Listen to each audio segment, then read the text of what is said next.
Mr. Speaker, members of the House, I wanted to tell you a really great story that happened up in Fairfax County that the culmination was last night.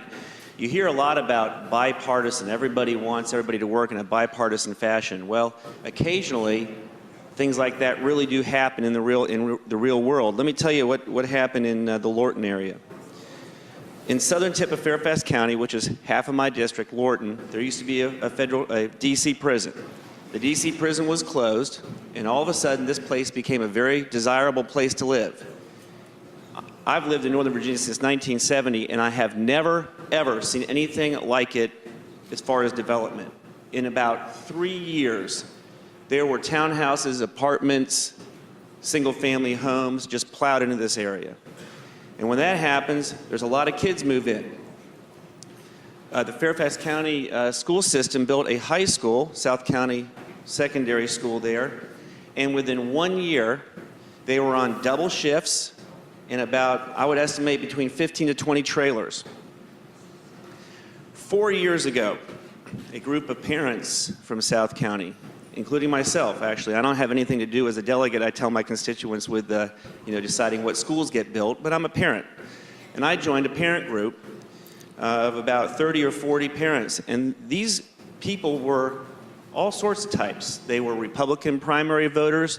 They were Democrat primary voters. They were people who don't vote in primaries. They were people who would consider themselves independents, Green Party, I mean, everybody. It didn't matter what you were. All that mattered was that you were concerned about the community. We garnered support from the supervisor who's a Democrat and another supervisor who represents the area who's Republican, from the Democrats school board member, from the Republican school board member. Myself sat on the thing. George Barker, our senator, Democrat obviously, helped us out. 4 years this parent group got together. Some of the parents, as I'm sure you all have very talented constituents in your area, were financial experts. And they got all the data on school boundary issues, growth, costs.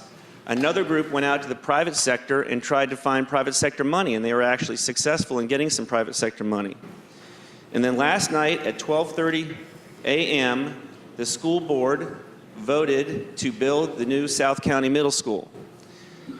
I'm telling you about this not because you really care about the South County Middle School, but just to tell you that it works. Government can work for people as long as they all get behind a single goal and work cooperatively. And I think that's some good news on a Friday to send us off to the weekend.